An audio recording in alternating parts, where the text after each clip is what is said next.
ನೀನು ಇನ್ಮೇಲೆ ಎಲ್ಲೂ ಹೋಗೋ ಹಾಗಿಲ್ಲ. ಮರ್ಯಾದೆಯಿಂದ ನನ್ನ ಹಣದ ವ್ಯವಸ್ಥೆ ಮಾಡು. ಇಲ್ಲದೇ ಇದ್ರೆ ನಿನ್ನ ತಲೆನ ತೆಗಿಬೇಕಾಗತ್ತೆ. ನನಗೆ ನನ್ನ ಹಣದ ವ್ಯವಸ್ಥೆ ಮಾಡು. ಬೇರೆ ಏನಾದರೂ ಆಟ ಆಡಬೇಕು ನನ್ನ ಜೊತೆ ಅಂತ ನೀನು ಅನ್ಕೊಂಡಿದ್ರೆ ನಾನು ನಿನ್ನ ಜೀವದ ಜೊತೆ ಆಟ ಆಡಬೇಕಾಗತ್ತೆ. ಜೈ, ಒಂದು ಚೆಕ್ಗೆ ಸೈನ್ ಹಾಕ್ಕೊಡು. ಚೆಕ್ಕ? ಏನು ಚೆಕ್ ಮಾಮ್? ಅದು ಇವತ್ತು ಕ್ಲಬ್ಗೆ ಹೋಗಿದ್ದೆ, ಸ್ವಲ್ಪ ದುಡ್ಡು ಕಳ್ಕೊಂಡೆ. ಅಲ್ಲ, ನನ್ನ ಕಾರ್ಡ್ಸ್ ಎಲ್ಲ ಡಿಕ್ಲೈನ್ ಅಂತ ಬರ್ತಾ ಇದೆ.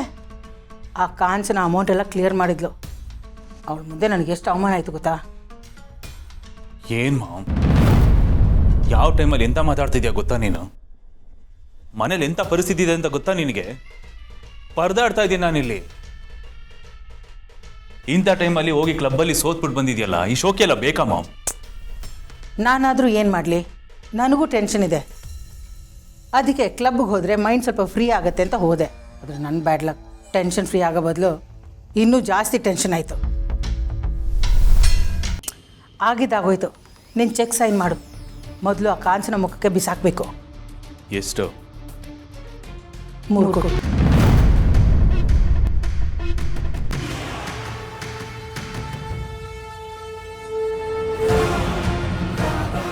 ಮೂರು ಕೋಟಿನಾ? ತಲೆ ಸರಿ ಇದೆಯಾ ಮಾಮ್ ನಿನಗೆ? ಏನು ತಮಾಷೆ ಮಾಡ್ತಾ ಇದೆಯಾ? ನಾನು ಎಂಥ ಪರಿಸ್ಥಿತಿಲಿದ್ದೀನಿ ಗೊತ್ತಾ? ಏನು ಮಾಡ್ಲಪ್ಪ ಮುಂದಕ್ಕೆ ಅಂತ ಗೊತ್ತಾಗಿ ತಲೆ ಮೇಲೆ ಕೈ ಎತ್ಕೊಂಡು ಕೂತಿದ್ದೀನಿ. ಇಂಥ ಟೈಮಲ್ಲಿ ಬಂದು 3 ಕೋಟಿನ ಅವಳೆ 3,000 ಥರ ಕೇಳ್ತಿದ್ಯಲ್ಲ. ಆ ರೀತಿಯೆಲ್ಲ ಮಾತಾಡಬೇಡ ಜೈ. ಹೇಗಾದರೂ ಮಾಡಿ ಕ್ಲಿಯರ್ ಮಾಡೋ. ಇದು ನನ್ನ ಪ್ರೆಸ್ಟೇಜ್ ಪ್ರಶ್ನೆ. ನಿನ್ನ ಪ್ರೆಸ್ಟೀಜ್ ಮನೆ ಹಾಳಾಗೋಗ್ಲಿ ಮಾಮ್. ನಾನಿರೋಂಥ ಟೈಟ್ ಸಿಚುಯೇಷನ್ ಅಲ್ಲಿ 3 ಕೋಟಿ ಲಿಕ್ವಿಡ್ ಕ್ಯಾಶ್ ಇಲ್ಲ ನನ್ನ ಹತ್ರ. ಎಲ್ಲಿಂದ ತರಲಿ ನಾನು? ಏನು ಆಟ ಆಡ್ತಾ ಇದೆಯಾ? ನೋಡು ಮಾಮ್, ನನ್ನ ಪೊಸಿಷನ್ ಬಗ್ಗೆ ನಿಂಗೆ ಗೊತ್ತಿಲ್ಲ. ತುಂಬಾ ಕ್ರಿಟಿಕಲ್ ಸಿಚುಯೇಷನ್ ಇದ್ದೀನಿ ನಾನು. ನೀನು ಕೈ ಮುಗಿದು ಕೇಳ್ಕೊತೀನಿ, ಬೇಕಂತ ಹೇಳಿ ಕಾಲಿಗೆ ಬಿದ್ದುಬಿಡ್ತೀನಿ. ದಯವಿಟ್ಟು ನನ್ನ ಏನು ಕೇಳಬೇಡ. ನನ್ನ ಯಾವ ದುಡ್ಡು ಕೊಡೋಕ್ಕಾಗೋದಿಲ್ಲ, ಅಷ್ಟೇನೆ. ಜೈ ಜೈ, ಹಾಗೆಲ್ಲ ಹೇಳ್ಬೇಡ ಕಣೋ. ನಿನ್ಗೆ ಅವ್ಳ ಬಗ್ಗೆ ಗೊತ್ತಿಲ್ಲ. ನಾನು ದುಡ್ಡು ಕೊಡಲಿಲ್ಲ ಅಂದರೆ ಸೀದಾ ಮನೆಗೆ ಬಂದ್ಬಿಡ್ತಾಳೆ ಕಣೋ. ಅಲ್ಲಾಗಿರೋ ಅವಮಾನ ಸಾಲದು ಅಂತ ಈಗ ಎಲ್ರ ಮುಂದೆನೂ ಅವಮಾನ ಆಗಬೇಕಾ? 3 ಕೋಟಿ ತಾನೆ, ಈ ಒಂದ್ಸಲ ಕೊಟ್ಬಿಡೋ. ಮತ್ತೆ ಈ ಥರ ರಿಪೀಟ್ ಆಗದಿರೋ ಥರ ನಾನು ನೋಡ್ಕೋತೀನಿ.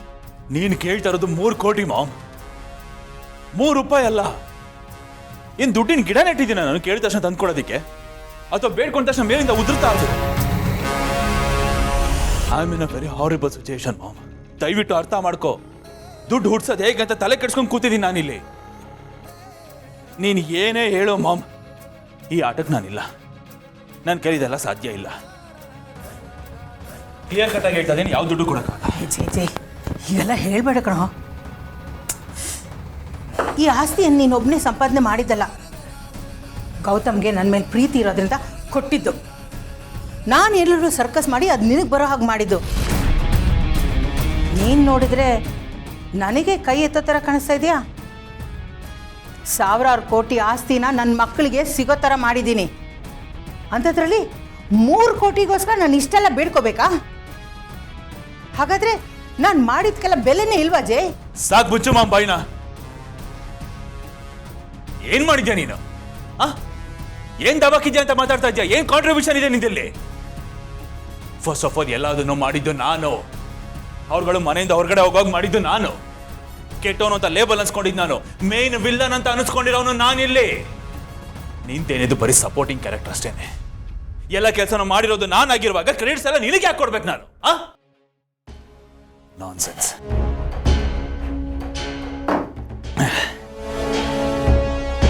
ಸರಿ, ಅದೆಲ್ಲ ಬಿಟ್ಟಾಕು, ಪಕ್ಕಕ್ಕಿಡ.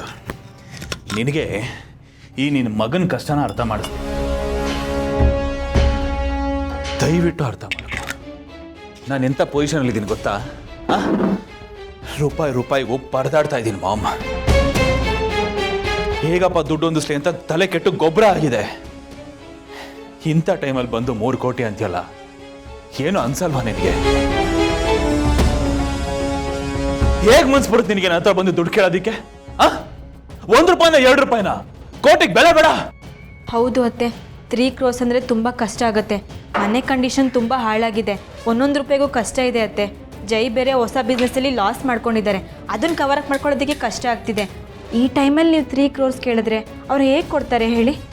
ಹೇಯ್, ನೀನು ಸೈಲೆಂಟ್ ಆಗಿರೋ. ನಾನು ನಿನ್ನ ಹತ್ರ ಮಾತಾಡ್ತಾ ಇಲ್ಲ, ನಿನಗೂ ಇದಕ್ಕೂ ಸಂಬಂಧ ಇಲ್ಲ. ಏನತ್ತೆ ಹೀಗೆ ಮಾತಾಡ್ತಿದ್ದೀರಾ? ನಾನು ಈ ಮನೆ ಸೊಸೆ, ನಾನು ಈ ಮನೆಗೆ ಬಂದು ಇಷ್ಟು ವರ್ಷ ಆಗಿದೆ, ಆದರೂ ಕೂಡ ನೀವು ನನ್ನ ಹೊರಗಿನವ್ರ ಥರನೇ ನೋಡ್ತಿದ್ದೀರಲ್ಲ ಅತ್ತೆ.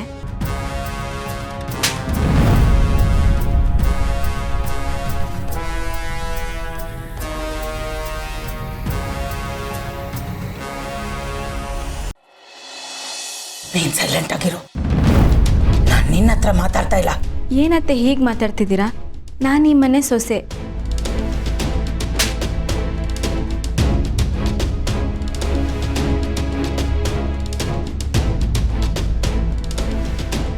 ಯಾರನ್ನ ಅತ್ತೆ ಅಂತ ಹೇಳ್ತಾ ಇದೀಯಾ?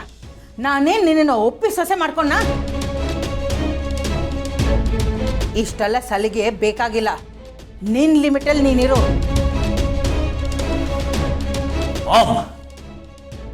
ಏನ್ ಮಮ್ ಇದೆಲ್ಲ? ಏನ್ ಅನ್ಕೊಂಡಿದ್ಯಾ ಅವಳನ್ನ? ನನ್ನ ಹೆಂಡತಿ ಅವಳು, ಈ ತರ ಇನ್ಸಲ್ಟ್ ಮಾಡೋದು ಅವಳನ್ನ? ನಾನೇನೋ ತಪ್ಪಾಗಿ ಮಾತಾಡಿದೆ? ಇರೋ ವಿಷಯನೇ ಹೇಳ್ತಾ ಇರೋದು. ಇಲ್ಲಿವರೆಗೂ ನೀನು ಮಾಡಿರೋ ತಪ್ಪನ್ನೆಲ್ಲ ಸಹಿಸ್ಕೊಂಡು ನನ್ನ ಮಗ ಅನ್ನೋ ಕಾರಣಕ್ಕೆ ನಿನ್ನ ಜೊತೆ ನಿಂತೆ. ಈಗ ನನಗೊಂದು ಸಣ್ಣ ಪ್ರಾಬ್ಲಮ್ ಆಗಿದೆ, ನನ್ನ ಜೊತೆ ನಿಲ್ಲೋ ಬದಲು ನನಗೂ ನಿನಗೂ ಸಂಬಂಧ ಇಲ್ಲ ಥರ ಮಾತಾಡ್ತಾ ಇದೆಯಾ? ಇಷ್ಟು ದಿನ ನಿನಗೆ ಸಪೋರ್ಟ್ ಮಾಡಿ ನಿನ್ನ ಜೊತೆಗಿದ್ದಿದ್ದು ನಾನು, ನಿನ್ನ ತಾಯಿ. ನಿನ್ನೆ ಮೊನ್ನೆ ಬಂದಿರೋ ಇವಳಲ್ಲ. ಹಾಗಂತ ಹಾಗಂತ ನೀನು ಹೇಳಿದಕ್ಕೆಲ್ಲ ತಲೆ ಆಡ್ಸ್ಕೊಂಡು ಬಾಲ ಆಡ್ಸ್ಕೊಂಡು ಬಿದ್ದಿರ್ಬೇಕಾ ನಾನು? ಚಾನ್ಸ ಇಲ್ಲ ಮಾಮ್. ಒಪ್ಕೋತೀನಿ, ನೀನು ಮಕ್ಕಳ ವಿಚಾರದಲ್ಲಿ ದೊಡ್ಡ ತ್ಯಾಗಮಯನೇ ಆಗಿರ್ಬೋದು, ಬಟ್ ಕರೆಂಟ್ ಸಿಚುಯೇಷನ್ ಅದನ್ನು ಅರ್ಥ ಮಾಡ್ಕೋಬೇಕು. ಯಾವಾಗಲೂ ನೀನು ಹೇಳ್ದಂಗೆ ನಡೆಯೋದಿಲ್ಲ. ನನ್ನ ಪರಿಸ್ಥಿತಿ ಏನಿದೆ ಅಂತ ಗೊತ್ತಾ ನಿನಗೆ? ಅದನ್ನ ಅರ್ಥ ಮಾಡ್ಕೊಳ್ದೆ ಮಾತಾಡಿದ್ರೆ ಸೆಂಟಿಮೆಂಟ್ ಅಂತ ಮದಿದಲ್ಲಿ ಇಡ್ತೀಯಲ್ಲ. ಸೆಂಟಿಮೆಂಟೇ ಬೇರೆ, ರಿಯಾಲಿಟಿನೇ ಬೇರೆ. ಎರಡನ್ನೂ ಒಂದು ಮಾಡಬಾರ್ದು. ಆ ಕಾಮನ್ ಸೆನ್ಸ್ ಇರಲಿ, ಅದನ್ನ ಅರ್ಥ ಮಾಡ್ಕೋ ಫಸ್ಟು. ಹೌದಾ ಹೌದಾ?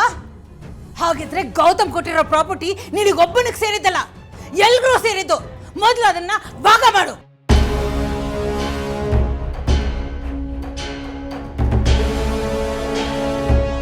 ನಿನ್ ಹೆಂಡತಿಗೆ ಬೇರೆ ಎಲ್ಲ ಗೊತ್ತಾಗತ್ತೆ, ಇದು ಗೊತ್ತಾಗಲ್ವಾ? ತಮಗೆಲ್ಲ ಲಾಭ ಇದೆಯೋ ಅಲ್ಲಿ ಮಾತಾಡೋದು, ಉಳಿದ ಟೈಮು ಸೈಲೆಂಟ್ ಆಗಿ ಇದ್ಬಿಡೋದು. ಇದಕ್ಕೆ ಹೇಳೋದು ಡಬಲ್ ಸ್ಟ್ಯಾಂಡರ್ಡ್ ಅಂತ. ಮಾತಾಡೋದು ನಿಂತ್ರೆ ನನಗೂ ಬರುತ್ತೆ ಮಾತಾಡೋದಕ್ಕೆ. ನೋಡು, ನೀನು ನಿನ್ನ ತಮ್ಮ ತಂಗಿಗೆ ಚೀಟ್ ಮಾಡ್ಬೋದು, ಆದರೆ ನನಗೆ ಚೀಟ್ ಮಾಡೋಕ್ಕಾಗಲ್ಲ. ನಾನು ಕ್ರಿಮಿನಲ್ಲು ಗೊತ್ತು, ಸಿವಿಲು ಗೊತ್ತು. ಇದೆಲ್ಲ ನಿನ್ನೊಬ್ಬನಿಗೆ ಅಲ್ಲ, ಇದರಲ್ಲಿ ನನಗೂ ಶೇರ್ ಇದೆ.